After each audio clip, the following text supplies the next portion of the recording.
အားလုံးပဲမင်္ဂလာပါဆရာတို့ chapter 3ရဲ့ example 2.8 လေးစာကြည့်အောင်ဒါလေးကလေယာဉ်ပြန်ပုစာလေးကိုသူကပေးထားတာဖြစ်ပါတယ်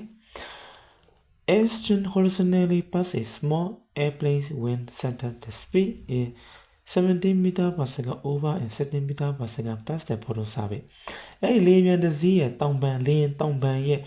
အပေါ်တော်လိုက်တဲ့လေရဲ့အမြန်နှုန်းဒီ80 meter per second ဖြစ်ပြီးတော့လေယာဉ်တောင်ပံရဲ့အောက်ဘက်ကိုတွားလိုက်တဲ့လေရဲ့အမြန်နှုန်းကတော့60 meter per second ဒါဆိုသူပေးထားတယ်အမှတ်နံပါတ်ကိုပေးထားတယ်ဘာနဲ့လဲဆိုရင်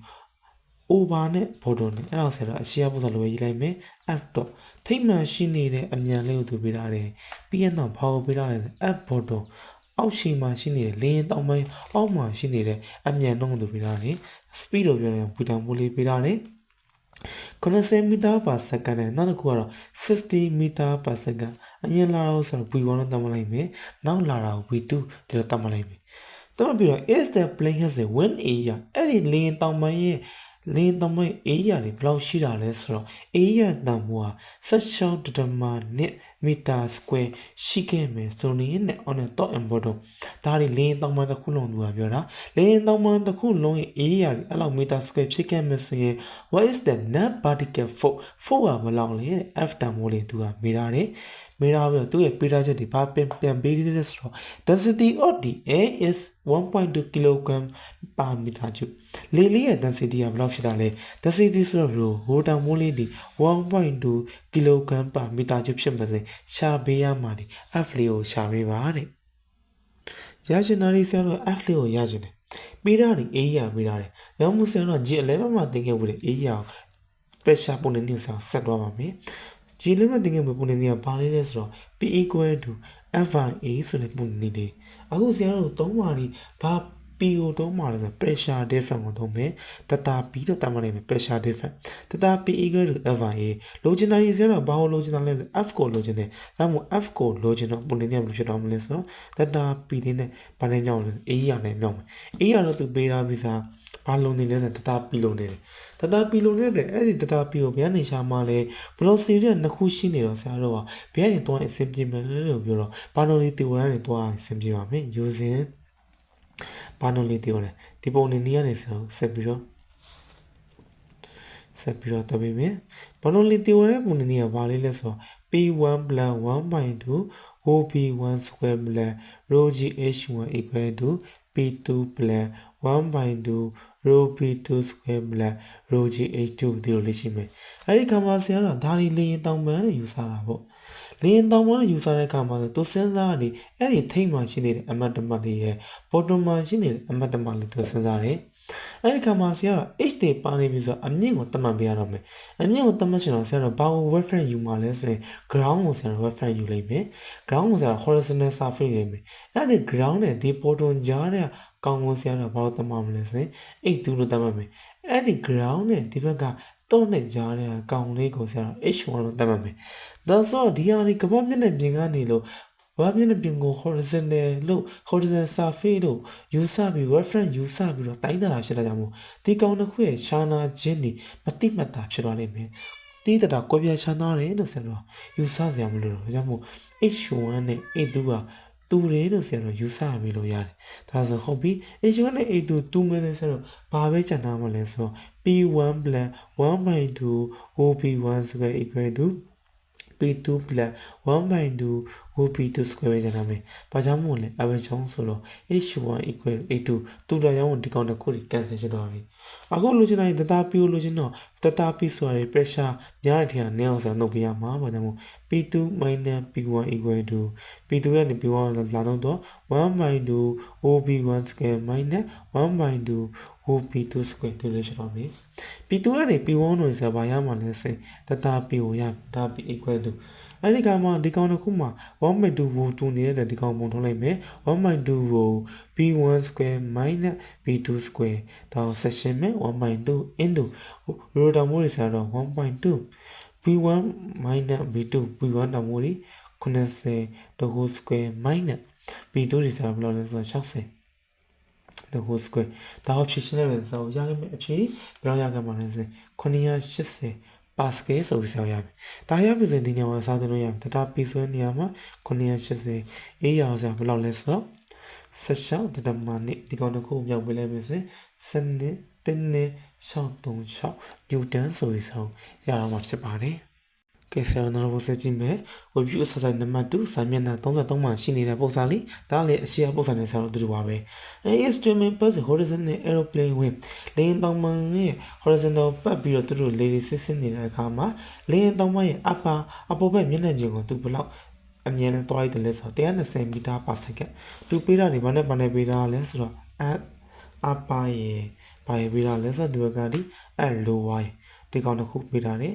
အပတ်မှာတွားရတဲ့ velocity 120မီတာ/စက္ကန့်နဲ့တွားပြီးတော့ lower မှာတွားရတဲ့အလင်းကတော့90မီတာ/စက္ကန့်နဲ့တွားတယ်တွားပြီးတော့အဲ့ဒီလင်းတောင်မှနေ10မီတာရှည်ပြီးတော့2မီတာကျယ်မယ်အလျားနဲ့အနံကိုပေးတယ်ပေါ့အလျားနဲ့အနံနဲ့မြောက်ရင်ဆိုတော့ဘာရလဲဆိုအေးရတယ်လေဒါကြောင့်မို့အလျားနဲ့အနံကိုမြောက်လိုက်တယ်အေးဆိုတော့ရပါတယ်ရောဟောပြီးတော့နောက်ပါပြန်ပေးလိုက်တော့ density of air လေရဲ့ density ဆိုတော့ rho လေးပေးထားတယ် 1.3 kg/m အဲ့လိုဖြစ်ခဲ့မယ်ဆို find the net lift မတင်အားလေးကိုရှာပေးရမယ် net lift ဆိုတာတနည်းအားဖြင့် lift ဖို့ပဲပြောချင်တာ net lift ဆိုတာတနည်းအားဖြင့်ဘာကိုပြောတာလဲဆိုတော့ lift ဖို့ f ကိုပဲမေးချင်တာဖြစ်တယ်ဒါကြောင့် f ကိုရှာပေးရမှာဖြစ်တယ်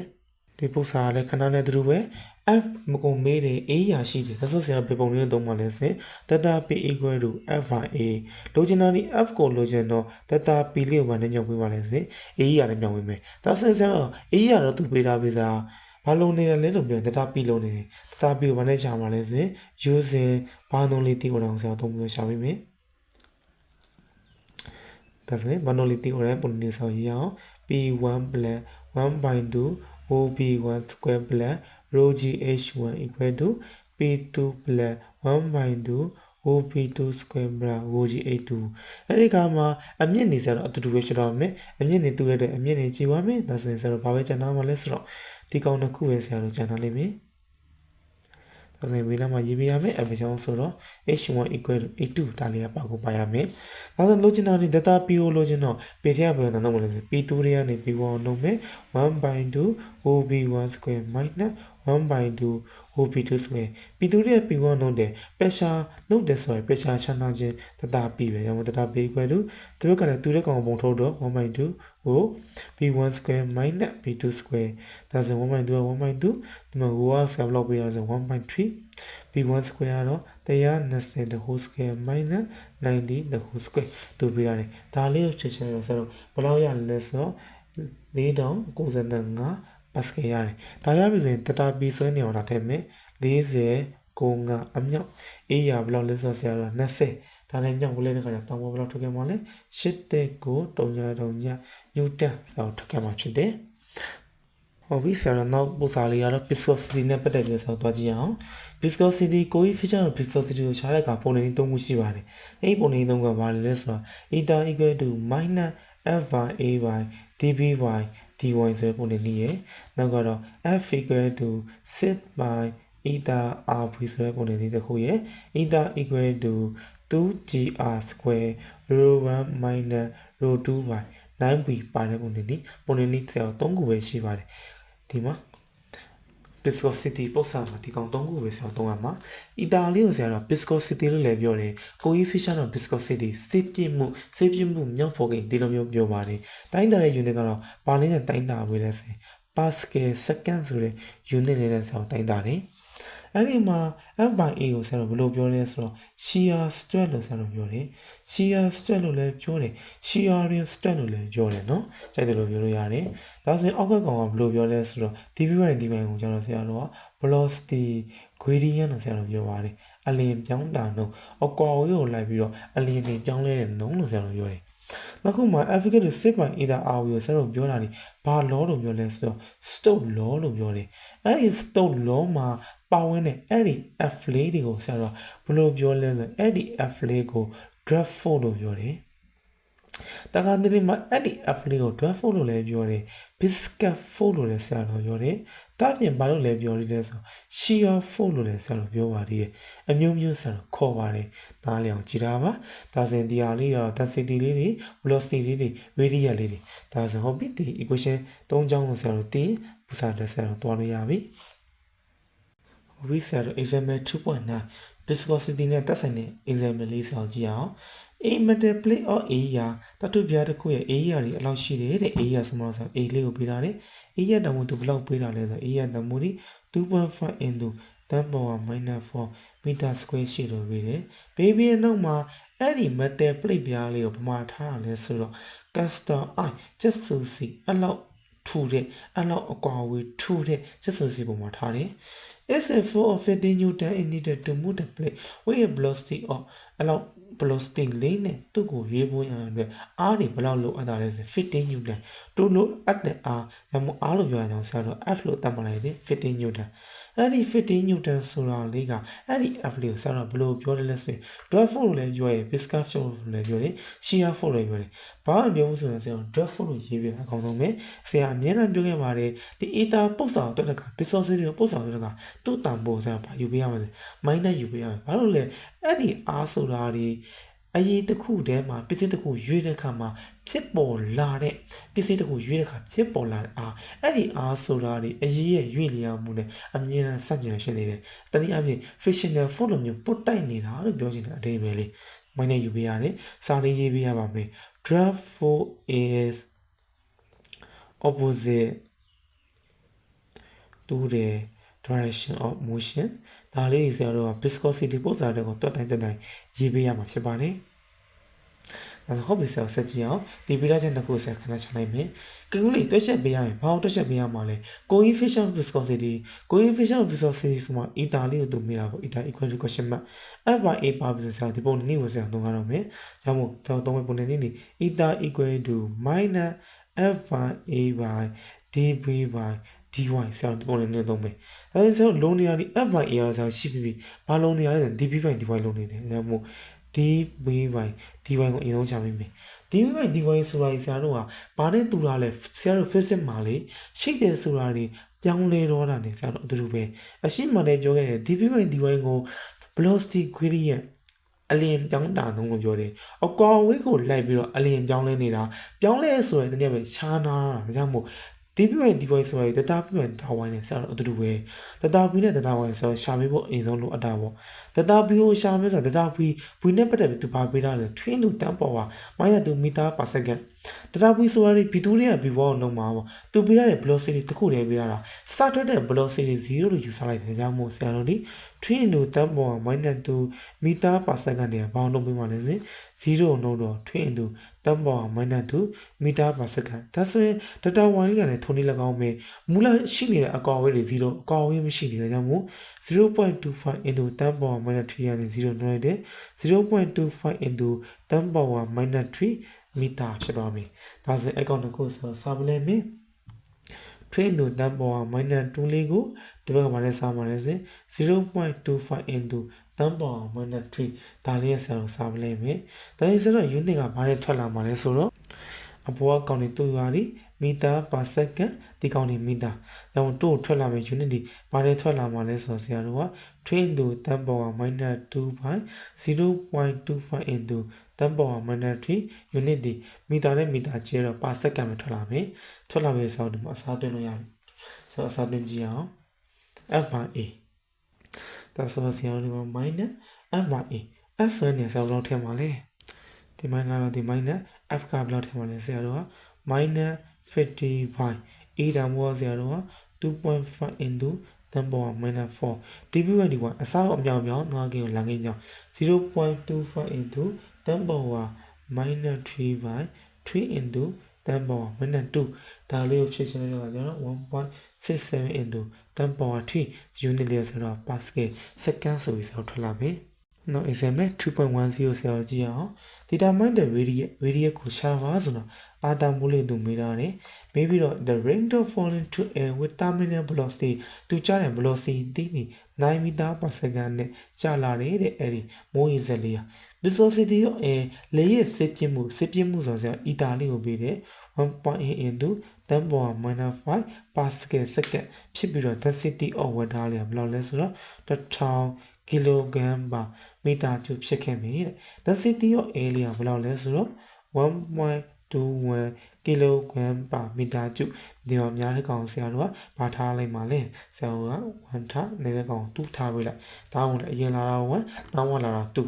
ဆိုဟုတ်ပြီဆရာတို့ဒီပုံစံမှာဘေပုံလေးကိုသုံးပါလဲဒီပုံစံမှာသုံးဖို့ရတယ်အဆင်ပြေဆုံးနေ density နှစ်ခုဆိုမှဆိုတော့မှာဒီ eta equal to 2gr square rho 1 minus rho 2 by 9 way ဒီပုံလေးကိုဆောင်သုံးပေးပါမို့ရချင်တဲ့ဆရာတို့ကဘာကိုရချင်တာလဲဆိုတော့r square လေးကိုရခြင်းနဲ့ r square လေးကိုရခြင်းတော့ 9v eta by 2g rho 1 minus rho 2ဒါဆိုထည့်စရာရှိရလေးစရာထည့်အောင် 9v ဘူတန်မိုးဆရာတော့ဘယ်လောက်လဲဆိုတော့ဘူတန်မိုးလေးက9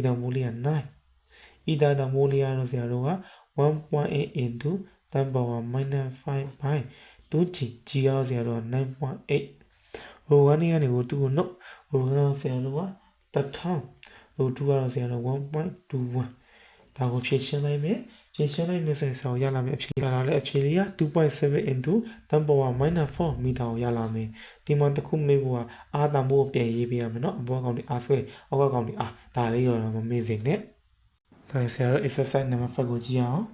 an aeroplane will have the total surface area လေယာဉ်တောင်ပေါ်မှာရှိနေတဲ့ area တွေသူပေးထားတယ် area လေးတွေ480 meter square လို့ပေးထားတယ် pressure difference ဆိုတာတတာပီလေးသူပေးထားတယ်တတာပီလေးကဘယ်လောက်လဲဆိုတော့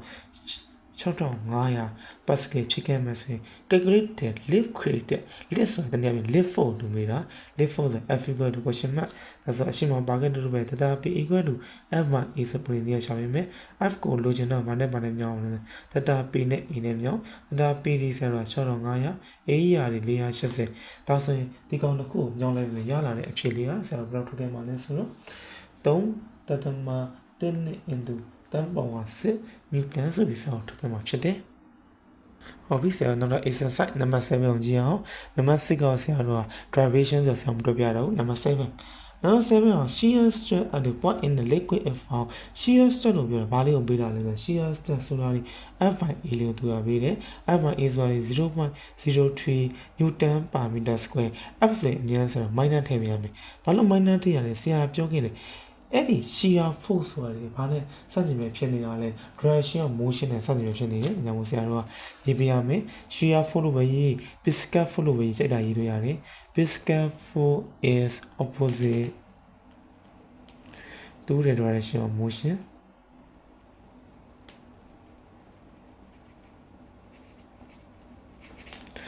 အရေးရွေ့လျားမှုနဲ့စัจ jin ပဲရှိနေရတာမို့ဒီအရှိမှဆိုတော့ minus ထည့်ပေးရမယ်ထည့်ပေးရတော့ velocity gradient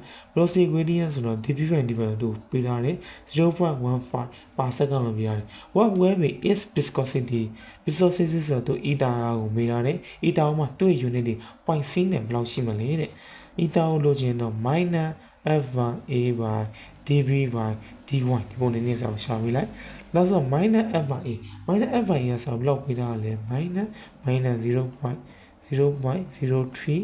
by dv by dy ကကြတော့ 0.15 ဒါကိုဖြည့်ရှင်းလို့ဆိုတော့ဘယ်လောက်ရမှာလဲဆိုတော့ 0.6 pascal second ဆိုရမယ် sorry 0.6 မဟုတ်ဘူးဆိုတော့ 0.2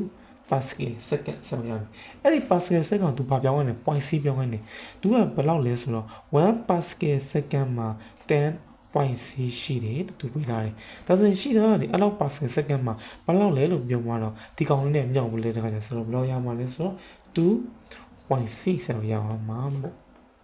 ဒါပါပဲเนาะပုံစံလိုတည်းအဲဆရာနံပါတ်8ကိုဆက်ကြည့်အောင် a square plate 0.1 meter side square plate လို့ပြောမှာ square လို့ပြောမှာ plate ပြားရဲ့အလျံအနံဒီ1 meter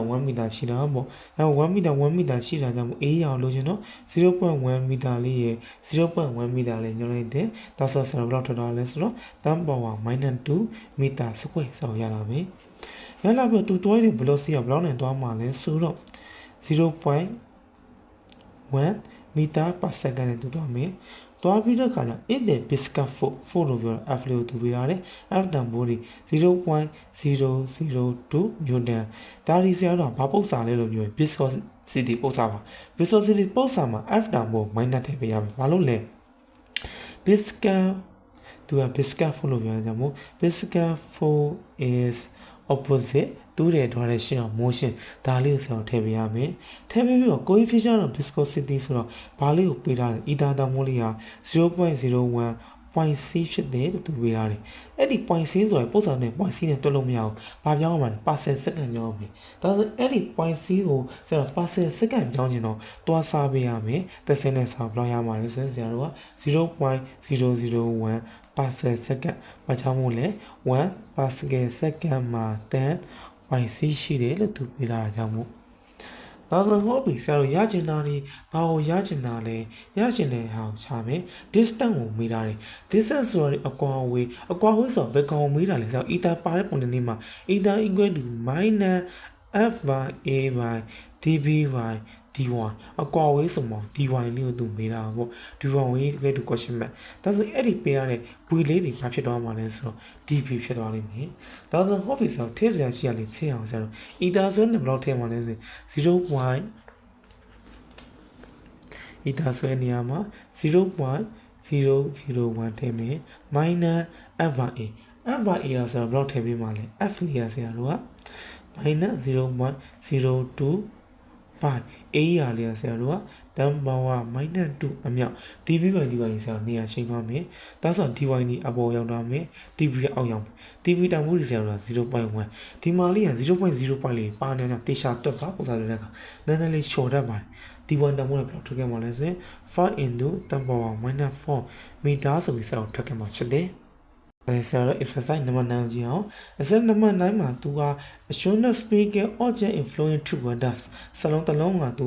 ဘယ်ထဲကိုစစ်စင်တော့မှာလဲအရေးတစ်ခုတွေစစ်စင်နေလို့ယူဆမယ်အဲ့ဒီကမှာအရေးရဲ့ viscosity eta တန်ဖိုးလေးတွေ 0.01 per second လို့ဆရာတို့ယူဆမယ်တဲ့ radius of the speaker object radius တန်ဖိုးလေးတွေ2 mm ဆိုမီတာပြောင်းချင်တော့ 10 power minus 3နဲ့ညောင်းပေးလိုက် velocity of the object at particular instant velocity of object ဆိုတော့ v တန်ဖိုးလေးကိုသူပေးထားတယ်ပေးပြန်တော့မှ final draft force ဆိုမှာတော့ f လေးကိုရှာပေးရမယ်အဲဒီကမှ due to the floating a shorter Stokes law invalid Stokes law ကအကျုံးဝင်တယ်လို့ယူဆမယ်ဒါကြောင့်မို့ဘာလို့တော့မလဲဆိုရင် by Stokes law ဆရာတို့တော့မယ်